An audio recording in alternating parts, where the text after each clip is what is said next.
Trend என்னன்னா, இப்போது 3 மணிக்கு அலாம் வச்சு காலையில் போய் பிரியாணி சாப்பிட்றது. 2 பேரும் ஒர்க்கிங்னால வந்து 8 மணிக்கு மேலே தான் உணவு பண்ண ஆரம்பித்து 10, 10:30, 11ன்னு சாப்பிட்றாங்க. இது நல்லதே கிடையாது. டின்னர் டைம் அப்படின்னு பார்த்தீங்கன்னா ஜீன்ஸ் நார்மலாக சூரியன் வந்து இறங்கிறதுக்கு முன்னாடியே சாப்பிட்ருவாங்க. 5:30க்கே சாப்பிட்ருவாங்க. இது பெஸ்ட் டைம். ஏன்னா சூரியன் இறங்கிடுச்சுன்னா உணவு அதுக்கப்புறம் டைஜஸ்ட் ஆக டைம் ஆகும். பேசிக் டின்னர் அவுட்டர் லிமிட்னு பார்த்தீங்கன்னா, ஏன்னா உணவு சாப்பிட்டு 2 hours கழிச்சு தான் தூங்கணும். சில பேர் சொல்லுவாங்க, ஒரு 40 years ஆன அப்புறம் எங்களுக்கு டின்னர் அவ்வளோ ஹெவியாக சாப்பிட முடியல அப்படின்னு சொல்லுவாங்க. So dinner should be light, should be early and less oil, easy to digest foods.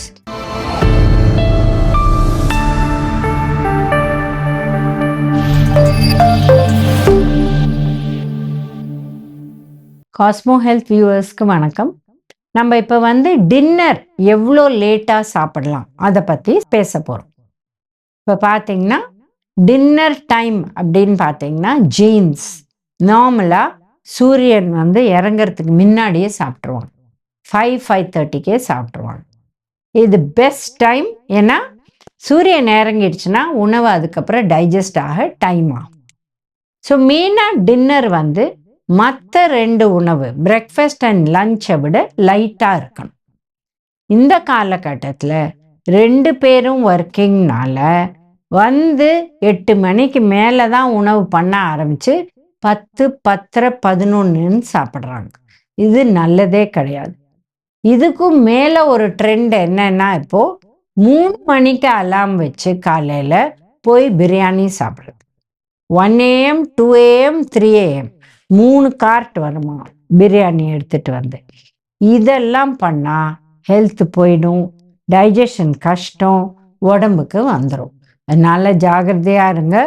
Basic dinner outer லிமிட்னு பார்த்தீங்கன்னா 8 to 9க்குள்ளே முடிச்சிடணும்.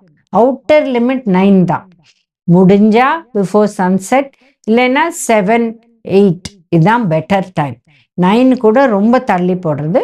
ஏன்னா உணவு சாப்பிட்டு 2 hours கழிச்சு தான் தூங்கணும். இப்போ பார்த்தீங்கன்னா பிரிட்டிஷ் என்ன சொன்னாங்கன்னா, வாக் அ மைல் ஆஃப்டர் சப்பர்னு ஒரு ப்ராவர்ப் இருக்குது. அப்படின்னா வெறும்ன நடக்கிறது. ஏன்னா சாப்பிட்டுட்டு உடனே உட்காந்து சோஃபாவில் டிவி பார்க்கறது, இல்லை அப்படியே தூங்கிடுறது. இதுக்கு பதில் கொஞ்சம் அப்படி நடந்தால் தூங்க முடியாது. அதனால வாக் அ மைல் ஆஃப்டர் சப்பர் அப்படின்னு சொன்னாங்க. ஸோ இப்போ உணவு 7 மணிக்கு சாப்பிட்டோம்னா 9 மணிக்கு தூங்கலாம். 8 மணிக்கு சாப்பிட்டோம்னா 10 மணிக்கு தான் தூங்க முடியும். 9 மணிக்கு சாப்பிட்டீங்கன்னா 11 மணிக்கு தான் தூங்க முடியும். 11 மணிக்கு தூங்கினா 7 hour தூங்கணும். அப்போது 6 மணிக்கு தான் எழுந்துக்க முடியும். 6 மணிக்கு எழுந்தால் சமைச்சிட்டு ஓடுறதுக்கு தான் டைம், எக்ஸசைஸ்க்கு டைம் இல்லை. அதனால கவனிங்க. ப்ரிஃபரபிளி 8, 8:30 நீங்கள் சாப்பிட்டுட்டிங்கன்னா 10:30க்குள்ளே தூங்கிடலாம். அது பெஸ்ட் டைம். ஏன்னா அதுதான் டைஜஷனுக்கும் பெட்டர் அண்ட் தூக்கமும் உங்களுக்கு நல்லா வரும். இப்போ டின்னர் வந்து லைட்டஸ்ட் மீல்னு ஏன் சொல்கிறோம்? ஏன்னா அதுக்கப்புறம் நம்ம எக்ஸசைஸ் போகிறது இல்லை, அதுக்கப்புறம் நம்ம தூங்க தான் போகிறோம். அண்ட் தூங்கணும் ரொம்ப முக்கியம். Between 10 PM and 6 AM any 7 hours minimum sleep. குழந்தைங்களுக்கெல்லாம் 8 hours, ரொம்ப சின்ன பசங்களுக்கு 9 hours ஸ்லீப். ஸோ இது ரொம்ப ரொம்ப முக்கியம். 9 to 10 hours கூட 3 வயசு 4 வயசு குழந்தைங்கள்லாம் 10 hours ஸ்லீப். அப்புறம் ஸ்கூல் வர பசங்கள்லாம் 9 hours ஸ்லீப். ப்ரைமரி ஸ்கூல் வரலும், மிடில் ஸ்கூல்லேருந்து அரவுண்ட் 8 hours, அப்புறம் 7 hours. அடல்ட் ஆகிட்டாங்கன்னா 7 hours. ஸோ இந்த 10 PM to 6 AM ஏன்னா அப்போ தான் எழுந்து எக்ஸசைஸ்க்கு போக முடியும். அந்த டின்னர் தான் ஹெவி. அந்த டைமில் தான் நான்வெஜ் சாப்பிட முடியும். பிரேக்ஃபாஸ்ட் அண்ட் லஞ்சில் முடியாதுன்னா பெட்டர் ஈட் நான்வெஜ் வீக்கெண்ட்ஸில் தான். ஏன்னா அவ்வளோ லேட்டாக நான்வெஜ் சாப்பிட்றது நல்லது கிடையாது. ஏன்னா டைஜஸ்ட் ஆகாது. இப்போ பார்த்தீங்கன்னா மெயினாக ஃபிஷ் இஸ் ஈக்குவல் டு ஃப்ரைன்னு. ஃப்ரைட் ஃபிஷ் நீங்கள் ராத்திரி 9:30, 10 மணிக்கு சாப்பிட்டீங்கன்னா டைஜஸ்ட் ஆகாது. உடனே தூங்கிட்டிங்கன்னா மறுநாள் காலையில் எதுக்களிக்கும், அசிடிட்டி, இந்த மாதிரி ப்ராப்ளம்ஸ்லாம் வரும். ஃபிஷ்ஷு மாத்திரம் இல்லை, anything fried, whether it is paneer, whether it is pakora, whether it is vada, anything. So அதனால தான் dinner should be light and within time. இப்போது ரொம்ப சின்ன குழந்தைங்க ஒரு 6-7 மணிக்கு சாப்பிட்டுட்டு தூங்கிறதுக்கு முன்னாடி பால் குடிச்சிட்டு தூங்கிடலாம். 8 மணி வேணால் மேக்ஸிமம் 7:30 சாப்பிட்டுட்டு அவங்க 8-8:30 பால் குடிச்சிட்டு 8:30 9 தூங்கிடலாம். பெரியவங்க 8 மணிக்கு தான் நீங்கள் சாப்பிட போகிறீங்கன்னா லைட்டாக வச்சுக்கோங்க. லைட்னா என்ன? ரைஸ் இல்லை உப்புமா, இட்லி, தோசையை குறைச்சிக்கோங்க. வெஜிடபிளில் நிறையா பண்ணுங்க, ஈஸியர் டு டைஜஸ்ட். ப்ளஸ் கொஞ்சமாக பருப்பு, ப்ரோட்டீனும் தேவைப்படுது நைட்டில். அண்ட் இது ரொம்ப முக்கியம். ஏன்னா ப்ரோட்டீன் காலை உணவு மதிய உணவு சாப்பிட்லாம், இல்லை மதிய உணவு நைட் உணவு சாப்பிட்லாம். நீங்கள் பிரேக்ஃபாஸ்ட் அண்ட் லஞ்சில் ஒரு கப்பு அளவு பருப்பு இல்லை சாம்பார் இல்லை சுண்டல் இல்லை ஸ்ப்ரவுட்ஸு இல்லை சிக்கன், ஃபிஷ், எக் எடுத்துட்டிங்கன்னா நைட் தேவையில்லை. But if you have not eaten breakfast, லைட்டாக சாப்பிட்டுட்டு லஞ்சில் மாத்திரம் ப்ரோட்டீன் போகாது. ப்ரோட்டீன் அண்ட் வெஜிடபிள் லஞ்சுக்கும் வேணும், டின்னருக்கும் வேணும். சில பேர் சொல்லுவாங்க ஒரு 40 இயர்ஸ் ஆன அப்புறம் எங்களுக்கு டின்னர் அவ்வளோ ஹெவியாக சாப்பிட முடியல அப்படின்னு சொல்லுவாங்க. அப்போ ப்ரோட்டீன் அண்ட் வெஜிடபிள் எடுத்துக்கோங்க.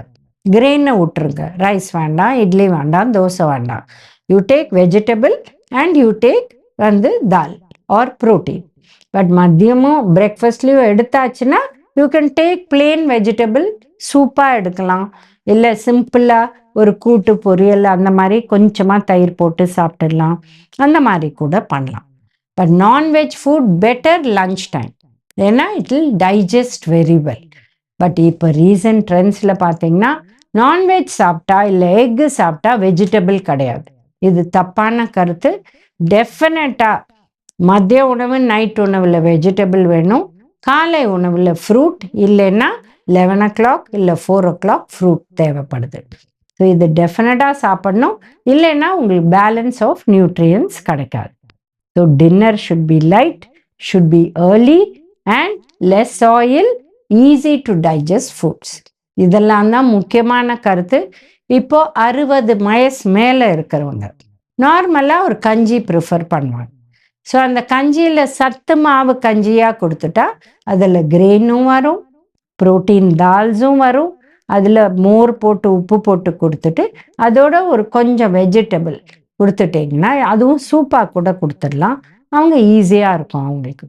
இப்போ 80 இயர்ஸ் மேலே இருக்கிறவங்க வெறும் கஞ்சி தான் குடிப்பாங்க. அந்த கஞ்சிலேயே மோர் போடுறதுனால கொஞ்சம் காய அடித்து போட்டுடலாம். இப்போ ஸ்மூதின்னு எல்லாரும் என்ன மாதிரி ஸ்மூதி பண்ணுறாங்க? பழம் போடுறாங்க, ப்ரோட்டீன் பவுடர் போடுறாங்க, பால் இல்லை ஆல்மண்ட் மில்க், சோய் மில்க் அந்த மாதிரி போடுறாங்க. நம்ம சாம்பாரையும் காயையும் சேர்ந்து அடிச்சுட்டு இல்லை தால் என்ன பண்ணியிருக்கீங்களோ அதை அடிச்சுட்டு அதில் கொஞ்சம் மோர் போட்டு அதை பெரியவங்களுக்கு ஸ்மூதி மாதிரி கொடுத்தா காயும் வரும், சாம்பாருக்கு சாம்பாரும் வரும், ப்ரோட்டீனும் வரும், மோருக்கு தயிர், அது போட்டு ஒரே டிஷ், ஒரே ஸ்மூதி. ஆனால் அதில் என்ன இருக்குது? நம்ம உணவே இருக்குது, காய் இருக்குது, சாம்பார் இருக்குது, ப்ளஸ் யூ ஹேவ் தயிர். இந்த மாதிரி கொடுத்துட்டிங்கன்னா அவங்களுக்கு பேலன்ஸ். ஒரு tumbler around 300 ml, 200 ml tumbler 1.5 cups.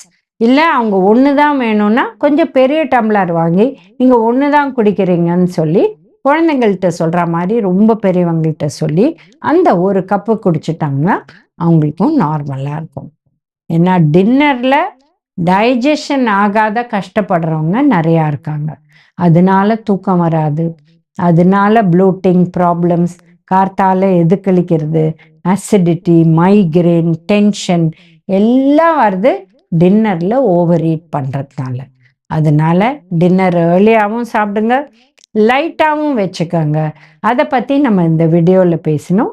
மீண்டும் இன்னொரு வீடியோவில் சந்திக்கலாம்.